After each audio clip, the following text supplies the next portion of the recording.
Hi, it's Miss Julie. Today I'm reading A Visit to the Sesame Street Firehouse, featuring Jim Henson's Sesame Street Muppets.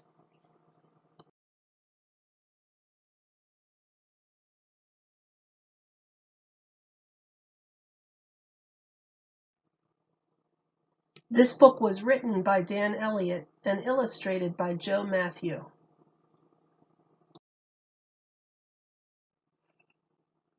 One day, Big Bird, Ernie, and Grover came running into Mr. Hooper's store, all out of breath.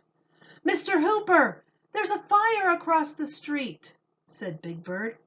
Mr. Hooper looked out the window. Little wisps of smoke were coming from the window on the third floor of the empty building across the street. "Stay right here," said Mr. Hooper. "I will call the fire department." When Mr. Hooper's call came, the firefighter at the desk sounded the alarm. All the firefighters in the firehouse stopped what they were doing. Some were polishing the trucks. Some were making a snack. Some were taking naps. The alarm woke them up. They slid down the fire pole and quickly put on their firefighting clothes.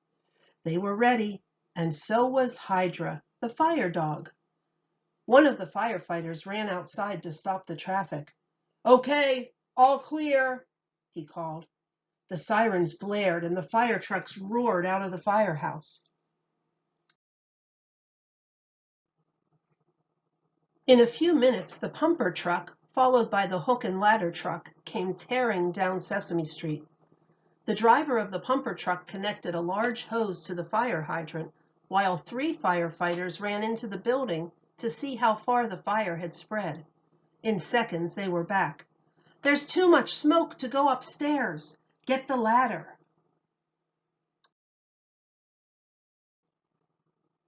The firefighters on the hook and ladder truck put the ladder up to the third-floor window, where the smoke was now pouring out. A firefighter quickly put on a special mask and air tank to protect himself from smoke and climbed up the ladder. Smash! He broke the window and pointed the hose inside. Water sprayed into the smoky room. Slowly, the smoke began to clear. Other firefighters went into the building with more hoses. At last, the fire was out.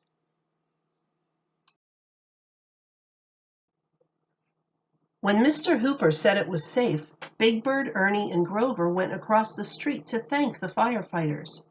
Then Big Bird saw the firefighter wearing his special mask. "Help!" screamed Big Bird, and he ran to hide behind Grover. "Don't be afraid," said the firefighter. "This mask keeps me from breathing in too much smoke. And underneath every mask is a friendly firefighter. See?" He took off the mask and smiled at Big Bird. Then he had an idea.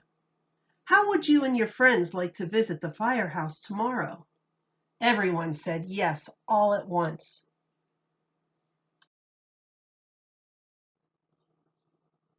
The next day, Big Bird, Ernie, and Grover went to the firehouse.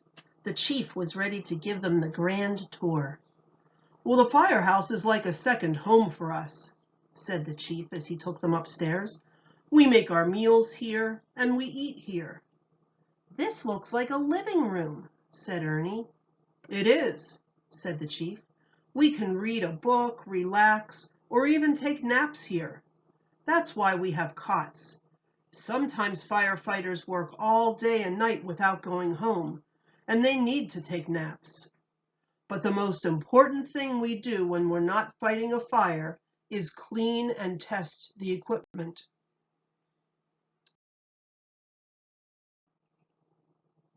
"Firefighters wear special clothes called turnout gear," said the chief. "Our rubber pants snap onto our boots, so we can jump into both very quickly. Every firefighter wears a helmet and rubber coat and gloves. Sometimes we have to wear a fireproof rescue suit to save people. If there is a lot of smoke, we carry an air tank and mask in case we need it to breathe." "Oh, I saw one of those yesterday," said Big Bird. The chief let Ernie try on a turnout suit. "I'm a spaceman," said Ernie. "That's right, Ernie. said the chief. "There is space for 3 of you in that suit." Everybody laughed. Then the chief showed them a big coil of hose.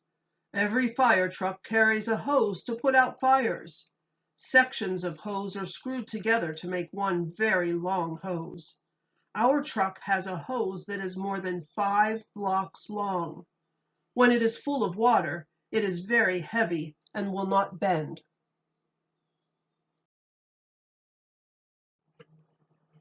"Firefighters need lots of special equipment to help them fight fires," said the chief. "Hooks or pike poles are used to pull down ceilings, poke holes in walls, and pry open windows so that heat and smoke can escape.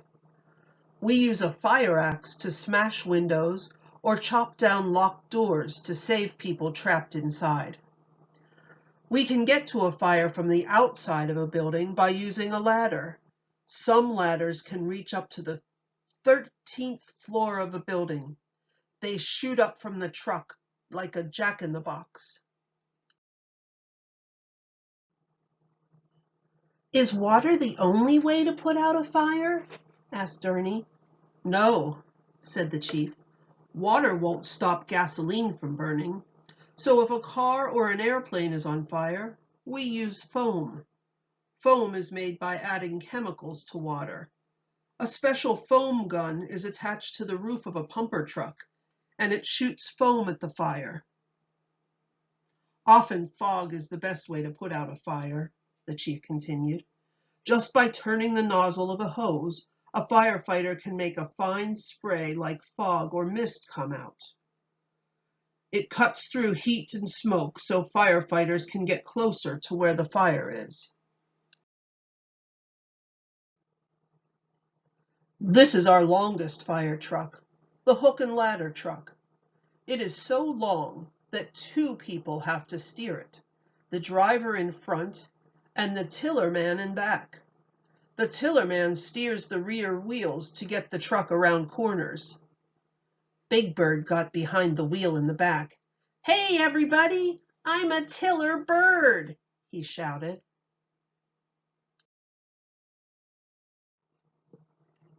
Grover looked at the other trucks in the firehouse.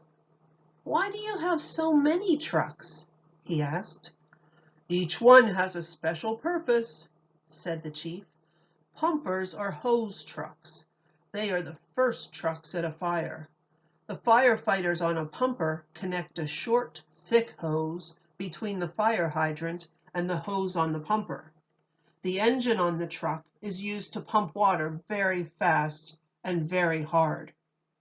The rescue truck goes wherever there is a big fire.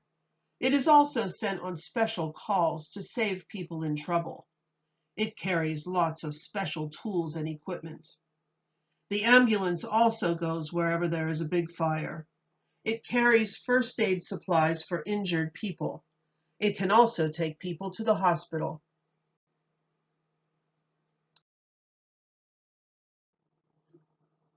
"My cousin Fred lives in the country, and he doesn't have a fire hydrant near his house.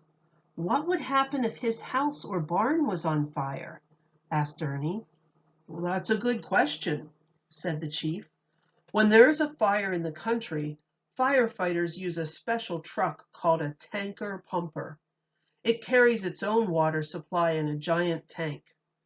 Firefighters can also use ponds, streams, lakes, and even swimming pools to provide water to wet down barns and homes."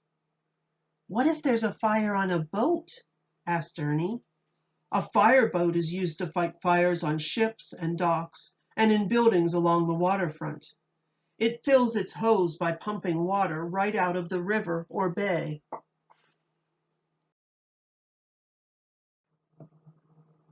Grover had a question too. "How do you fight forest fires?"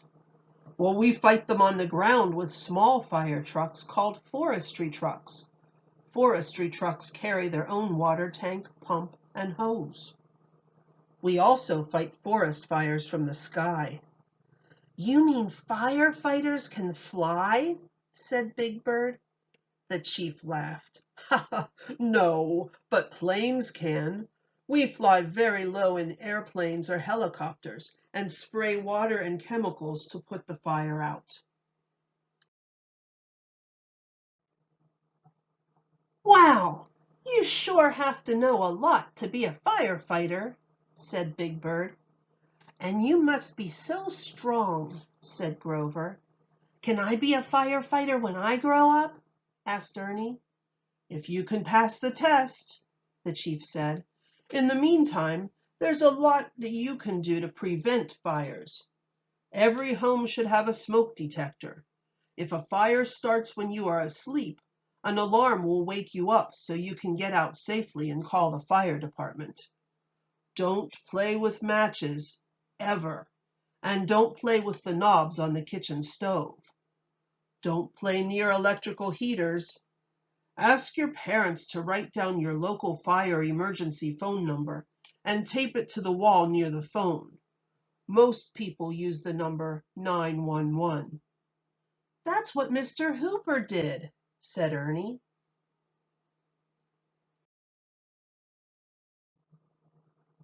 Finally, it was time to go home. Ernie, Grover, and Big Bird thanked the chief for letting them visit. I'll tell Bert all about the fire station, said Ernie. I'll tell Snuffy all about the hose. It looks a little like his snuffle, said Big Bird. I will tell Mommy all about everything, said Grover. Then they shook hands with the chief. Hydra wanted to shake too. Everybody waved goodbye.